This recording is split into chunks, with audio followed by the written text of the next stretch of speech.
El tema de esta predicación, el rey y su llegada. En la mañana del 11 de enero del año 49 a.C., Julio César se encontraba con su ejército a las orillas del río Rubicón.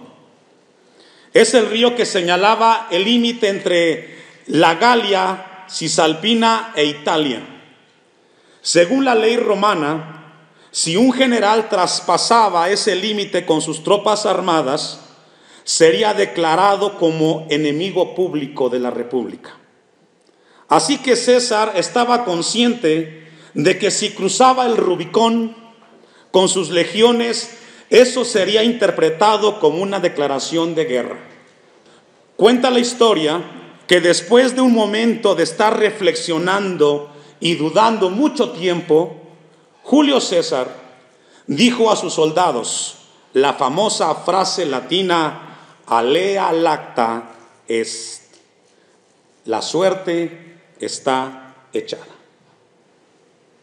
Fue en ese momento que Julio César da esta frase que quedó registrada y que hasta el día de hoy todos recordamos: la suerte está echada. César cruzó el río con sus tropas, provocando una guerra civil que duró 4 años y marcaría el final de la República Romana para darle lugar a lo que sería el imperio. Cuando César entró a Roma, se hizo declarar cónsul y dictador. Pasado el tiempo, esa frase, cruzar el Rubicón, vino a significar el hecho de tomar una decisión irrevocable que puede traer serias consecuencias.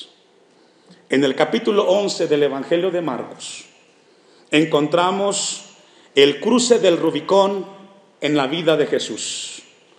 Por más de 3 años, Jesucristo había estado enseñando la palabra, había estado haciendo milagros, pero ahora se encuentra en el fin de su ministerio. Se encontraba a 3 kilómetros de distancia de Jerusalén. Después de hacer el milagro con el ciego Bartimeo y de resucitar a Lázaro en la aldea de Betania, él se dispone para ir a Jerusalén. Y en ese momento, Marcos registra un momento donde él envía a 2 de sus discípulos para que fueran a traerle un pollino y él pudiera entrar, lo que es conocido como la entrada triunfal de Jesús a Jerusalén.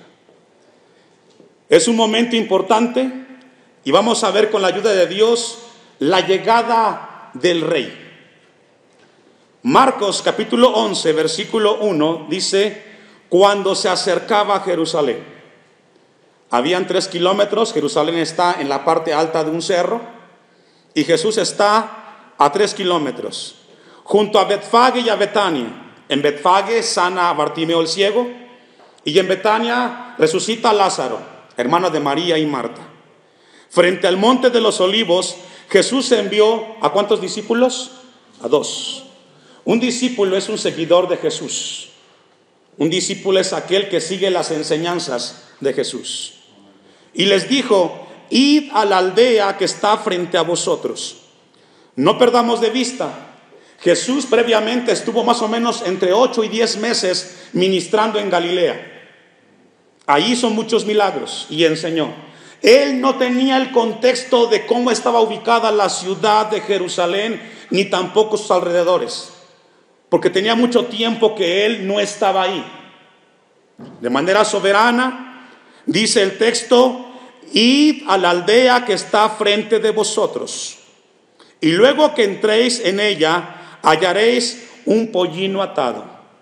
Como nota, estudiando un poco la historia de Israel, se dice que en aquel entonces los judíos tenían 2 patios, uno que estaba enfrente y otro que estaba atrás. Para cuidar los animales de que no fueran robados, durante la tarde y la noche y parte del día, colocaban los animales en la parte del patio de atrás. Ahí estaban cuidados, para que nadie se los llevara. Pero el texto dice que Jesús les dijo: hallaréis un pollino. Pregunta, ¿cómo Jesús sabía eso? Que en ese momento el animal que estaba adentro iba a estar afuera, que sus dueños lo iban a sacar y que iba a coincidir en el minuto, en el segundo que llegaran sus discípulos para traérselo. La respuesta es que Jesús conoce todo. Él es omnisciente. Él sabe todas las cosas. Y Jesús tiene el control de toda nuestra vida, hermanos. Podemos descansar esta mañana y saber que cuando usted llegó aquí, Jesús sabía que usted llegaría aquí. Y que estaría esta mañana sentado escuchando esta palabra, el momento que registra Marcos. Y dice el texto: en el cual ningún hombre ha montado, desatarlo y traerlo. Surge una pregunta: este pollino tiene dueño, ¿cierto? Si fuera usted el dueño del pollino, ¿qué haría? Si usted ve que vienen dos hombres y ve que su asno, su pollino está afuera y lo desatan, ¿qué hace usted? ¿Los deja? No. ¿Qué les dice? ¿A dónde llevas lo que es mío? ¿Cierto o no? ¿A dónde llevas lo que es mío? Esto es muy importante, hermanos, porque a veces vivimos el Domingo de Ramos o la entrada triunfal de Jesús como un evento más. No. Es un evento donde vemos la gloria, la omnisciencia de un Dios poderoso que todo lo tiene orquestado y que nada escapa a su omnisciencia y a su omnipresencia, hermanos. Amén. Y dice el texto: en el cual ningún hombre ha montado, desatadlo y traedlo. Jesús quería enseñarle algo a sus discípulos. Jesús sabía y conocía el corazón de este hombre, el dueño del pollino. Jesús sabía quién era él y cómo iban a darse las cosas. Ve al texto 3. Y si alguno dijere, obviamente, alguien iba a refutar. Jesús no conocía la aldea, tenía mucho tiempo que no estaba, y por muy Mesías que fuera, no le iban a prestar el pollino, ¿cierto? Pero mira lo que dice el texto 3. Y si alguno os dijere: ¿por qué hacéis eso? Decid que. Fíjese, lee otra vez el texto. No dice: decid que Jesús lo necesita. ¿Quién? El Señor lo necesita. Esto es profundo. El Señor necesitaba ¿a quién? Al pollino. Cuando Dios nos habla a nosotros: haced algo para el Señor, no es para el pastor. ¿Para quién es? Para el Señor. Y si el Señor va a necesitar de tu tiempo, ¿qué tienes que hacer? Darlo. Porque no es para el hombre. ¿Para quién es? Si usted lee el texto otra vez, no dice Jesús, es el Señor. El dueño del pollino sabía quién era el Señor, sabía quién era Dios, y sabía que como las cosas eran para Dios, había que ¿qué? Darse. Esto es profundo, hermanos. A veces aquí fueron 2 discípulos que Jesús mandó. En el tiempo nuestro pueden ser 2 hermanos que son enviados de parte de Dios para hacer ciertas cosas. Vamos a hacer algo para la iglesia. No es para el pastor, no es para la iglesia. ¿Para quién es? Para el Señor. Y como es para el Señor, no hay objeción, porque Dios nos ha dado todo lo que tenemos y lo que somos. Y cuando Dios nos pida algo, ¿qué tenemos que hacerlo? Dárselo, hermanos. Amén. Si es el tiempo, si es tu esfuerzo, si es trabajo, si es algo, como es para el Señor, hazlo, porque no es para el hombre. Jesús sabía que sus discípulos se iban a encontrar con esta situación. Jesús tiene control de todas las cosas, hermano. Y cuando Dios te pida algo, quita de tu mente al hombre y date cuenta que es Dios el que te está permitiendo servirle para su gloria y para su honra. El dueño de este pollino nunca imaginó que ese pollino quedaría registrado en la historia y que se hablaría de él muchísimas veces, porque fue el pollino con el cual entró Jesús a Jerusalén. Más de 21 siglos y seguimos hablando de esta escena. Y este hombre, el dueño de este pollino, quedó registrado como una persona que hizo las cosas para el Señor. Amén. Esto es muy importante, hermanos. Las cosas para el Señor. Jesús tenía un conocimiento sobrenatural. Vamos a ir a algunos pasajes. Lucas capítulo 9, versículo 44. Lucas capítulo 9, versículo 44. Previamente en su ministerio, Jesús reiteradamente habló con sus discípulos y les habló de este momento cuando Él entraría a Jerusalén y lo que iba a suceder.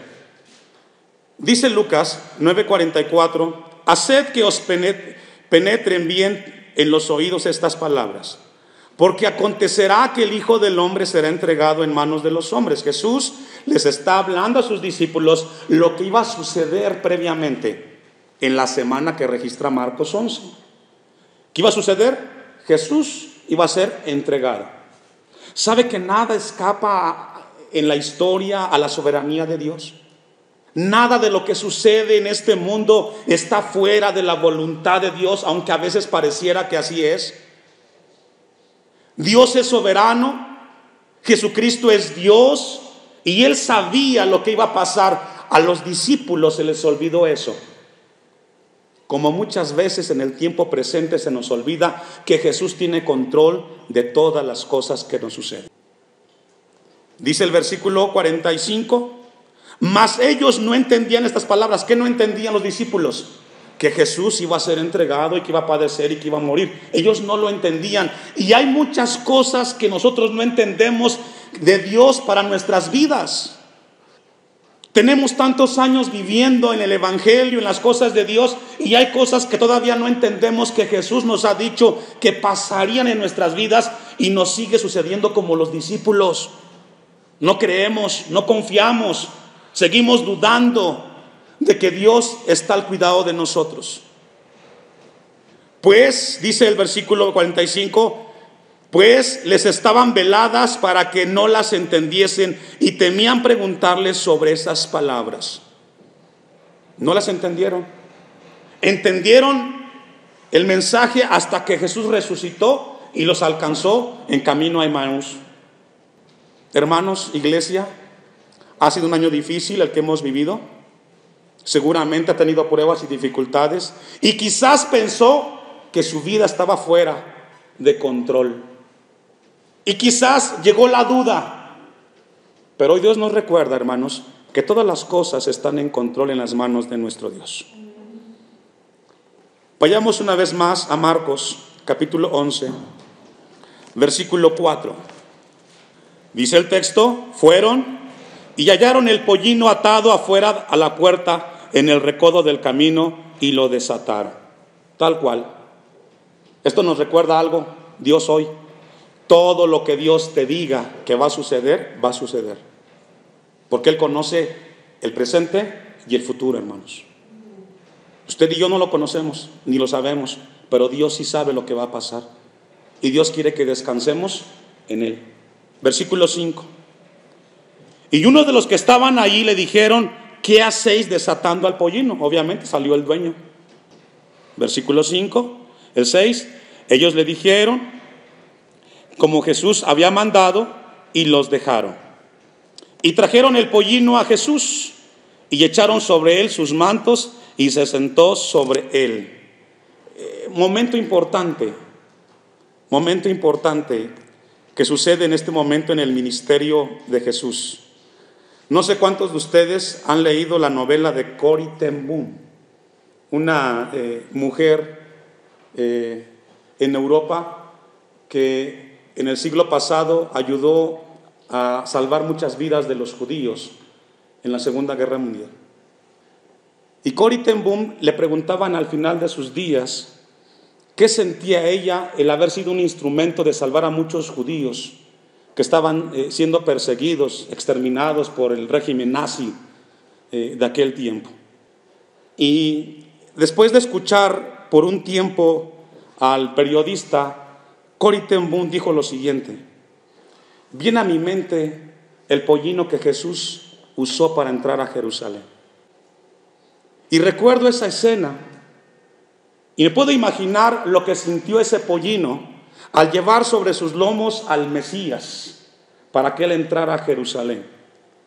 Yo quisiera ser ese pollino que pudiera llevar en mis espaldas el mensaje de Jesús para que otras personas fueran salvas.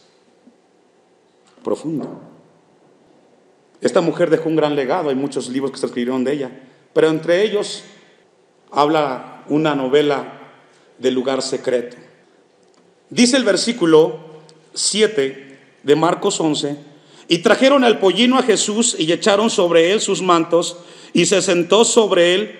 También muchos tendían sus mantos por el camino y otros cortaban ramas, de los árboles y las tendían por el camino. Y los que iban delante y los que iban detrás daban voces diciendo: Hosana, bendito el que viene en el nombre del Señor, bendito el reino de nuestro padre David, que viene, Hosana, ¿qué, hermanos? En las alturas. Profundo lo que pasó en ese momento. La palabra Hosana que encontramos ahí registrada significa: sálvanos ahora, te rogamos, oh Dios. Es lo que significa la palabra Hosana. Sálvanos. Habían aproximadamente 2 millones de judíos en ese momento en Jerusalén. 2 millones de peregrinos celebrando la fiesta de la Pascua. Había mucha gente y seguían a Jesús. Y cuando ven a Jesús entrar a Jerusalén en ese pollino, la gente comenzó a aclamarlo.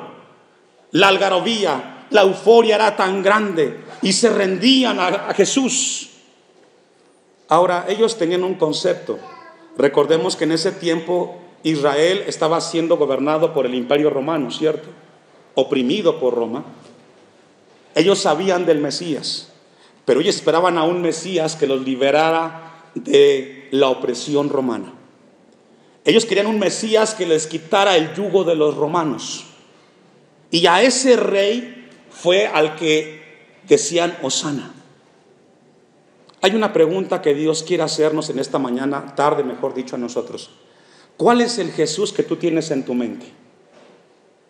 ¿Qué tipo de Jesús es el que tienes tú en tu corazón? ¿El que te sirve como un mesero?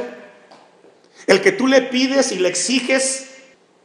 Porque hoy tristemente para muchos Jesús representa el que haga favores.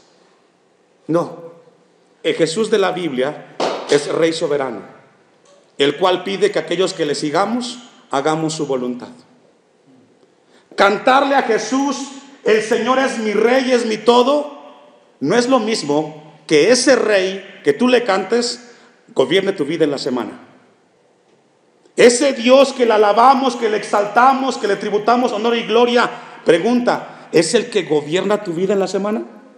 ¿Es el Señor de tu vida? ¿Hace su voluntad? Porque, hermanos, cantarle a Dios en esta tarde podemos hacerlo. La pregunta: ¿ese Dios gobierna nuestras vidas en la semana? ¿Hacemos su voluntad en la semana? Porque esta misma gente que decía Hosana al hijo de David, días después decían: crucifícale, crucifícale. Dios quiere que revisemos nuestra vida cristiana, hermanos. Hay un diluido concepto de Jesús el día de hoy. Y pensamos: para mí Dios es así, y yo creo que es de esta manera. No, el Dios de la Biblia, Jesús, el de la Biblia, dijo: el que no es conmigo, contra mí es. Y el que no toma su cruz todos los días no puede ser digno de mí. Todos los días, hermano. Porque podemos estar viviendo en esa doble adoración. Dice el versículo 9, el 10: bendito el reino de nuestro padre David, que viene, y hosana en las alturas. Dice el texto 11: y entró Jesús en Jerusalén, en el templo, y habiendo, ¿qué, hermanos? Mirado. ¿Qué hizo Jesús? Miró. ¿Sabe que desde el momento que usted entró al templo, Jesús lo miró a usted? Y Jesús miró con qué actitud entró usted al templo. Jesús sabe con qué actitud llegamos aquí. Si llegamos enojados, si llegamos molestos, si llegamos con orgullo, si llegamos cansados. Jesús sabe con qué actitud entró cada uno de nosotros aquí, porque Él es Dios. Dice el texto que Jesús entró, llegó, vio el templo, pero algo le llamó la atención. Esa mirada profunda, soberana, esa mirada triste de Jesús, miró algo. Marcos no nos dice todavía qué, pero Lucas sí. Vaya conmigo a Lucas 19:41 y vamos a ver qué miró Jesús. Lucas capítulo 19 versículo 41. Y nos explica Lucas qué fue lo que Jesús miró en ese momento cuando Él entró a Jerusalén. ¿Usted me alcanza? Y cuando llegó cerca de la ciudad, al verla, ¿qué hizo Jesús? Lloró sobre ella. Pregunta, ¿por qué lloró Jesús? ¿Qué le causó ese dolor? Cuando alguien llora, o es de emoción o es de dolor. Y cuando alguien llora es porque algo le impactó, algo tocó lo más profundo de su vida y lo llevó a derramar lágrimas. ¿Qué fue lo que llevó a Jesús después de mirar? ¿Qué fue lo que lo llevó a llorar? ¿Sabe qué fue, hermanos? Dos cosas. Número uno, la incredulidad del pueblo que lo seguía.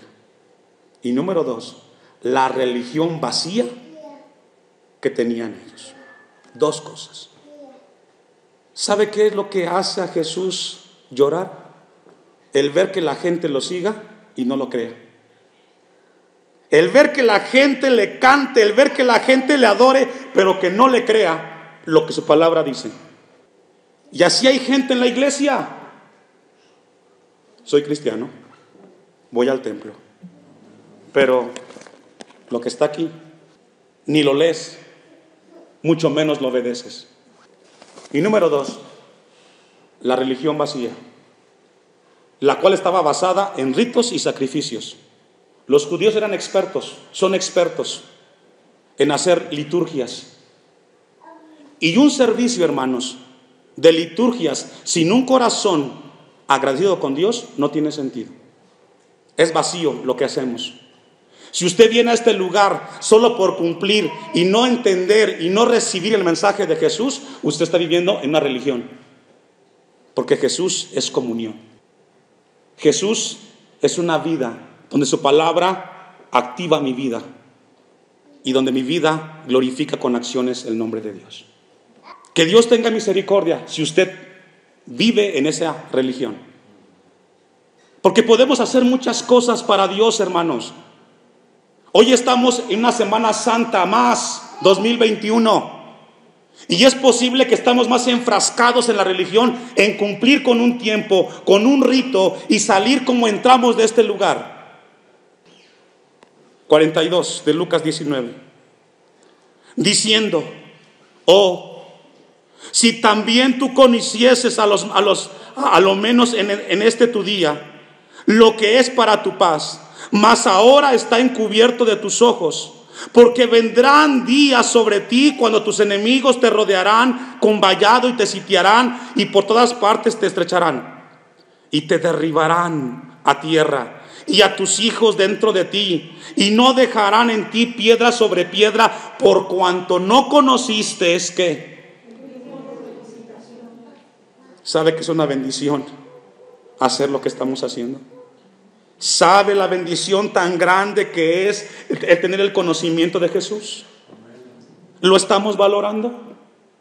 ¿Valoramos la bendición que tenemos, que muchos no tienen, de reunirse, de escuchar la palabra de Dios? Dios nos ha visitado con su palabra esta tarde. ¿Y tú sabes qué bendición tienes? Estarías contento y agradecido por decir, Señor, hoy pude escuchar tu palabra, gracias por hablarme. Y no estar pensando en salir, sino en disfrutar el momento que tienes, que Dios te está hablando y te está visitando. Somos bendecidos, hermano. Sus hijos, los que tienen hijos, tienen la bendición de conocer el Evangelio de Cristo. Muchos jóvenes, muchos hijos en el mundo no tienen la bendición que tienen tus hijos, que nacieron en un lugar donde conocen la Biblia, donde cantan himnos, cantan cantos. Muchos no tienen ese privilegio. Cuenta la historia, Flavio Josefo, que en el año 40, después de este evento, vino el general Tito y destruyó Jerusalén completa. Y antes de destruirla, cercó su alrededor y cortó toda provisión de alimentos. Hubo un hambre tan grande en Jerusalén que los padres tenían que coser las suelas de sus sandalias para darle de comer a sus hijos. A ese extremo llegó la hambruna. Entró Tito, el general, y destruyó toda la ciudad. El templo, no quedó nada.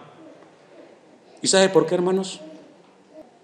Porque fue un pueblo que no supo agradecer la visitación del Mesías cuando estuvo ahí. Obviamente a usted y a mí, bueno, a usted, yo sí le creo al Señor. Si usted no valora lo que está teniendo en el Señor, no sabe lo que puede venir a la vida de usted o de los suyos. Somos bendecidos, hermanos. Somos bendecidos al tener un lugar donde congregarnos, venir a un lugar donde arrodillarnos, a un lugar donde cantarle al Dios poderoso, donde Él nos hable, donde Él nos ministre, donde Él nos diga en qué estamos fallando, donde Él nos anime, donde Él nos exhorte. No hay mejor lugar que este, hermano. Y debería ser el culto del domingo, debería de ser un anhelo estar aquí. Dice el texto 44: por cuanto no conociste, no valoraste, no supiste entender la bendición que tuviste, es que el Mesías, el Rey de Reyes, llegara donde tú estabas y te visitara. ¿Usted sabe la bendición que es Jesús en el hogar? ¿Sí lo sabe? Si lo supiéramos, cuidaríamos muchas cosas. Entenderíamos que este lugar es una bendición. Las 2 horas que tenemos aquí es un tiempo de mucha bendición.